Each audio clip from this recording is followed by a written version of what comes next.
మన గుంటూరుకి వేగా jewellers exciting offers తో April 16న శుభారంభం.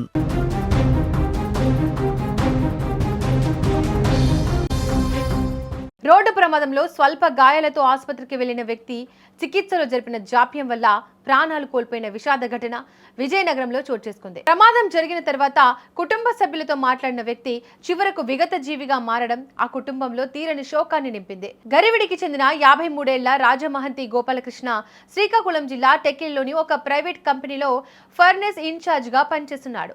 వృత్తిరీత్యా ఆయన ప్రతి వారం తన స్వగ్రామానికి వస్తుంటాడు. ఈ క్రమంలో మంగళవారం రాత్రి విధులు ముగించుకొని ద్విచక్ర వాహనంపై ఇంటికి బయలుదేరాడు. రాత్రి 7 గంటల సమయంలో చీపురుపల్లిలోని మానసాదేవి ఆలయం సమీపంలోకి రాగానే ఎదురుగా వస్తున్న వాహనాల కాంతికి ఆయన అదుపు తప్పి బోల్తపడ్డాడు.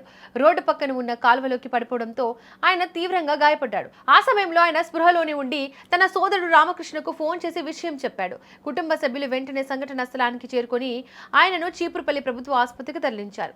ప్రాథమిక చికిత్స అందించిన అక్కడి వైద్యులు మెరుగైన వైద్యం కోసం విజయనగరం మహారాజా ఆసుపత్రికి రిఫర్ చేశారు.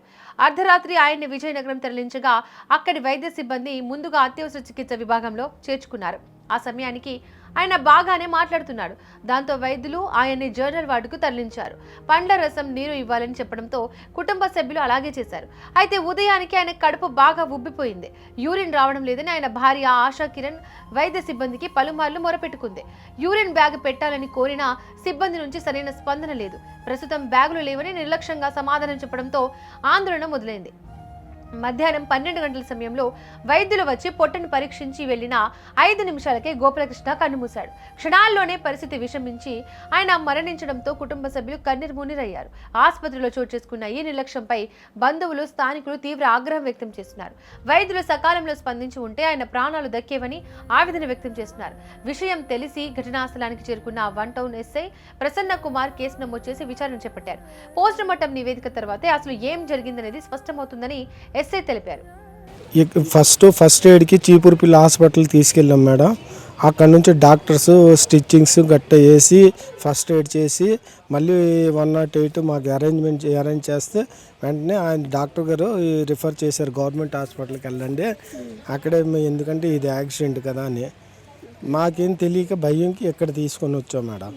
రాత్రి వీళ్ళు హౌస్ డాక్టర్స్ రిసీవ్ చేసుకొని ట్రీట్మెంట్ చేశారు, అన్నీ చేశారు, ఏమీ లేవు. రిపోర్ట్స్ అన్నీ వాళ్ళ దగ్గర ఉన్నాయి కానీ మనం అడిగితే ఏవి చూపెట్టడం లేదు కరెక్ట్గా. నెక్స్ట్ రాత్రి మా తమ్ముడు మాతో బాగా మాట్లాడాడు. నొప్పి వస్తుంది, అది ఈ షీట్ కదండి, దాని మీద అడిగి నొప్పి వస్తుందంటే నేను వెంటనే హౌస్ డాక్టర్ చెప్తే వాళ్ళు ఎవరు పట్టించుకోవటం లేదండి మేడం. ఎవరెవడు అల్లాడు కుర్చీలో కూర్చొని ఆడొక ఆఫీసరు, ఇంకోటి సెక్యూరిటీ కూడా నువ్వు వెళ్ళకయ్యా, మనిషి చచ్చిపోతుంటే వెళ్ళొద్దంటే ఎవరు బాధ్యులు? నేను అడుగుతుంటే వాడు నువ్వెవడవయ్యా అని నన్ను అడుగుతాడు. ఇలాగే ఉదయం వచ్చేసరికి మా భార్య ఏమో ఉన్నప్పుడు శుభ్రంగా మా తమ్ముడు మాట్లాడాడు, బాగుందని చెప్తే నేను వెంటనే కొంచెం నా పనులకు చూసుకొని ఇంకా రిటర్న్ వస్తున్నాను. అందులో తమ్ముడు చనిపోయాడు. మా మరదలు, మా అక్క, నా తోడపుట్టిన అక్క అందరూ దగ్గర ఉన్నారు. సరదాగా మాట్లాడుకున్నారు ఒక గంట సేపు. తర్వాత 1:45 అయ్యేసరికి ఎక్స్పైర్ అయ్యారు. అదే యూరిన్ కూడా అవ్వలేదు, యూరిన్ బ్లాడర్ నిండిపోవడం వల్ల మా మరదలాలు ఉన్న టైంలో అది జరిగిందండి. నేను ఉన్నప్పుడు అవి ఏం జరగలేదు. మీతో బాగానే మాట్లాడారు. నాతో బాగా మాట్లాడిన బట్టే నేను రాత్రి 3 o'clock ఇంటికి వెళ్ళాను.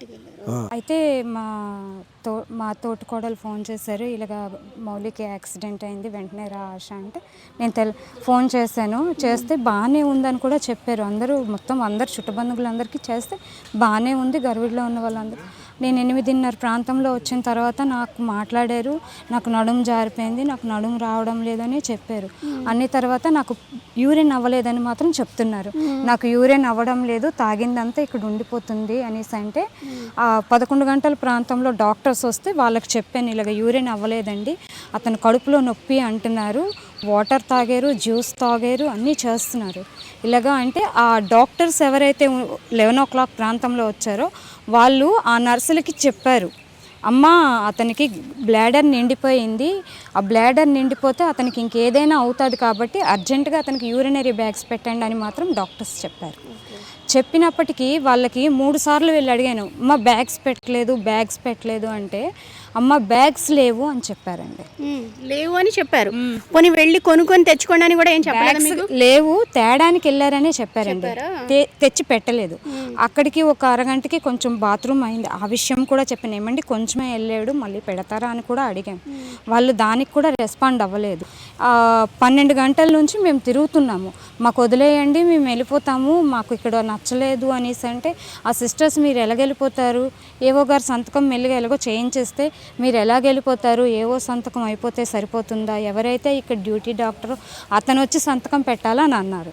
ఆ సంతకం కూడాను అయితే ఆ డాక్టర్ ఎవరో చెప్పండి అంటే డాక్టర్ పేరు చెప్పలేదు. ఫస్ట్ ఆఫ్ ఆల్ ఆ డాక్టర్కి రమ్మన్నాము, ఆ డాక్టర్ కూడా రాలేదు. 1:45 ప్రాంతంలో ఎవరో ఒక ఆర్థో వచ్చి మొత్తం ఇక్కడ నొప్పి అంటే అక్కడ నొక్కొద్దు, నొప్పిగా ఉంది అని చెప్పారు.